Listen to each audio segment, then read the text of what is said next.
Abu Samra from the Uganda Red Cross Society, who's going to speak about business preparedness initiative in Uganda.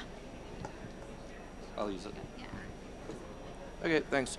I'm actually not from the Uganda Red Cross Society, but I work very closely with the Uganda Red Cross. My name is Omar Abu Samra. I lead the Global Disaster Preparedness Center, which is a partnership between the American Red Cross and the IFRC, supporting preparedness activities and innovative work for all 191 Red Cross and Red Crescent societies around the world. I'm going to talk to you a little bit about an approach that we've been working on for a few years now to really extend our community preparedness work to the private sector.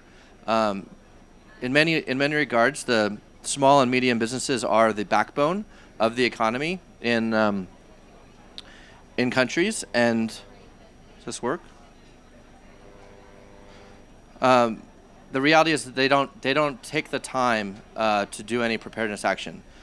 Small medium businesses are very focused on really their goals. The bottom line, keeping the lights on, keeping their employees paid and employed, and making sure that the regular business goals and objectives are being met. But the reality is if there's a shock, businesses are very vulnerable. And when the businesses break down, the community suffers. Services aren't available, the supply chain is broken, et cetera, there are issues. So in many regards, by ignoring the private sector, we've recognized that we can't actually have resilient communities.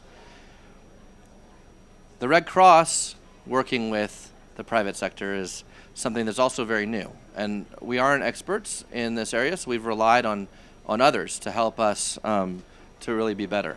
The Red Cross is committed. We're operating in national societies around the world, in communities, in every country, and we're committed to develop this relationship with the private sector in order to really reinforce this importance of community resilience.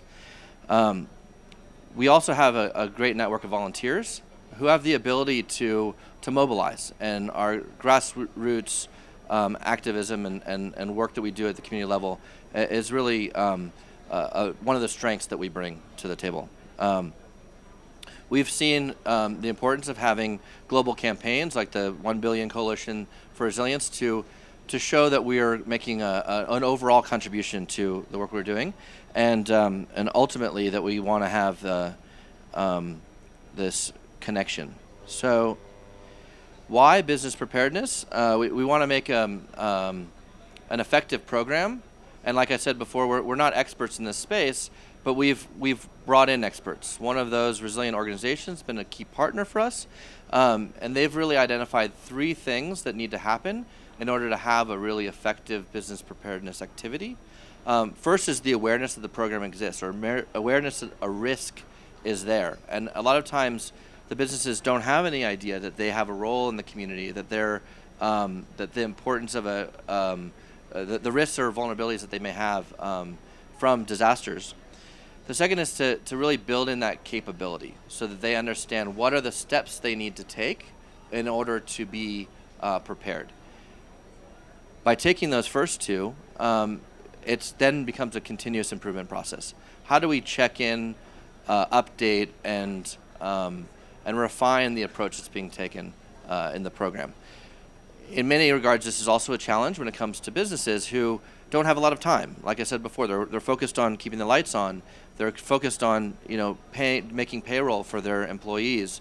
They're focused on making the business goal targets that they've set for themselves.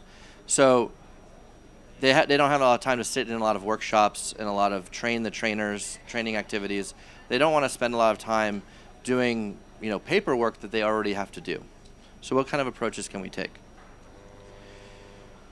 This is where we come in. So the Global Disaster Preparedness Center has some experience working with technology, and we've done a lot with mobile tools, specifically apps and data feeds. And we decided that with Resilient Organizations and other partners, that developing an app that could be used by small and medium businesses at their own pace, fitting into their own schedule, can actually make a difference. And focusing not on a very dry approach of business continuity, but rather on the things that are really core to their fundamentals and values. How they're ready, what their leadership and culture of their organization is, the networks and relationships that they have, their partners and the people they work with. How do they manage change within their organization? And then the people that they serve. So our app is structured with these 5 categories into different levels. And each of the users is able to go through the app content at their own pace. The app is now available in 18 languages. One of the things the Global Disaster Preparedness Center is committed to doing is providing tools in ways that people can use them. And so language is one of those pieces. The tool can also be contextualized based on the size of business, the sector of business, and the locale. And then we're expecting to see that the app will have these benefits. Basically, a quicker recovery for the community when a disaster happens, more resilient supply chain for the business, reduced economic impact, stronger relationships with the private sector for the Red Cross and other NGOs, more sustainable relationships between the business community, so on and so forth, and ultimately links to insurance and other sectors that can help reinforce these security pieces. What we want to have is a holistic approach to this community preparedness. So the subject of this session was Uganda, and with the background of what we're trying to do with Atlas and the Ready for Business app, I'm now introducing for you the very short case study of a pilot that we did with support from UPS and as part of a USAID-funded effort on pandemic preparedness that is being led by the IFRC. The Uganda Red Cross, the American Red Cross, and the GDPC did a pilot in Kampala. And I have a short video for you. Maybe. Oh, back.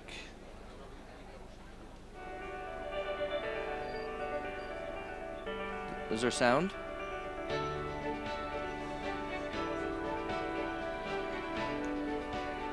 The number one risk is competition. There's a lot of competition. There's a supermarket here. In the next 50 meters, there's another supermarket. Kukwata orders olyenzo kugina ku order yakukadde nga 2 oba 3 ate omuliro ne gujja n'otoba n'obuzibu obwo kasoma okumunnyonnyola okukakasa nti ddala losi yazze obubenje bakasoma abato tobakutte bulungi basobola okugenda nakyo kibenje. If you don't know how to manage what you have stocked, what has come in, what you have sold and what is not sold, kapito yinena nga ali wano kati omuliro ne gujja gwonna ne gubyokya n'okusigala ku zero. Sometime abakasitoma bajja olulala ne batajja. We did implement in Kampala and Kasese with the aim of building the resilience of small and medium-sized businesses to be able to recover in the face of disasters. So we managed to reach over 500 small businesses within Kampala with these workshops. We were very key in selecting the participants, those who are in business, those who have gone out of business because of some of these risks.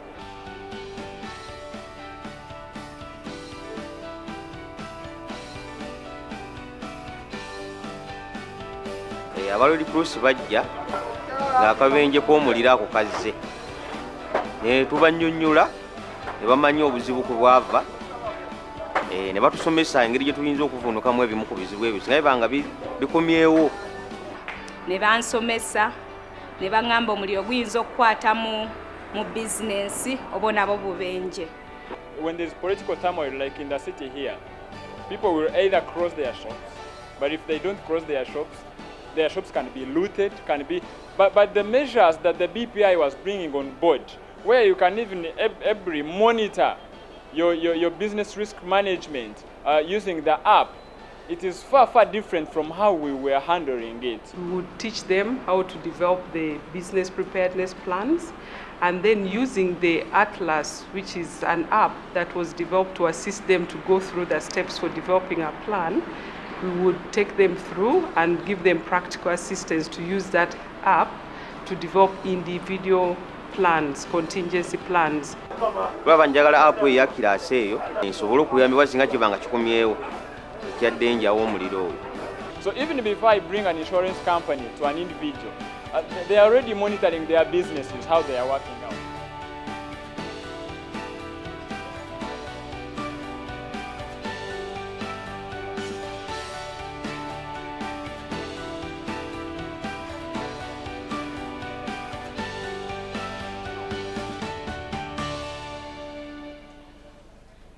So, as you can see, the businesses were very interested and satisfied with the experience. The way that we went about the pilot, we had a baseline where we actually interviewed a number of business leaders to try to figure out really how to target best working in the context in Kampala and Kasese. We had a high-level forum where we had business leaders from Uganda, as well as heads of ministries and other representatives, a train-the-trainer, business workshops for preparedness, and then outreach basically to the community, incredible radio jingles, DJ call-outs and mentions, and then this shop-to-shop outreach that was done by Uganda Red Cross volunteers. Overall, we had 500 businesses that were engaged. Over 250 of those downloaded the app. And then we start to see the actual impact. 100 of those businesses completed the first level of the Atlas app, which takes about 10 hours of time to commit. And 25% of the businesses completed 100% of the app, which is a commitment of about 25 hours of time done over their own pace. In the end, 40% of the users have shared their plan. So in all, we see this as very promising, and with the language reach and the network of Red Cross and Red Crescent societies and the collaboration of partners, we're looking to expand the program to other areas. I encourage each of you to take a look at Atlas. You can download the app for free. It's available in the IFRC App Store for Android and Google Play and Apple iTunes. If you can pull the QR code, or you can type in 3cube.be share FB into your app browser, and it will take you to the requisite app store. Thank you very much, and if there are any questions, I'll take them to the side after this Ignite session.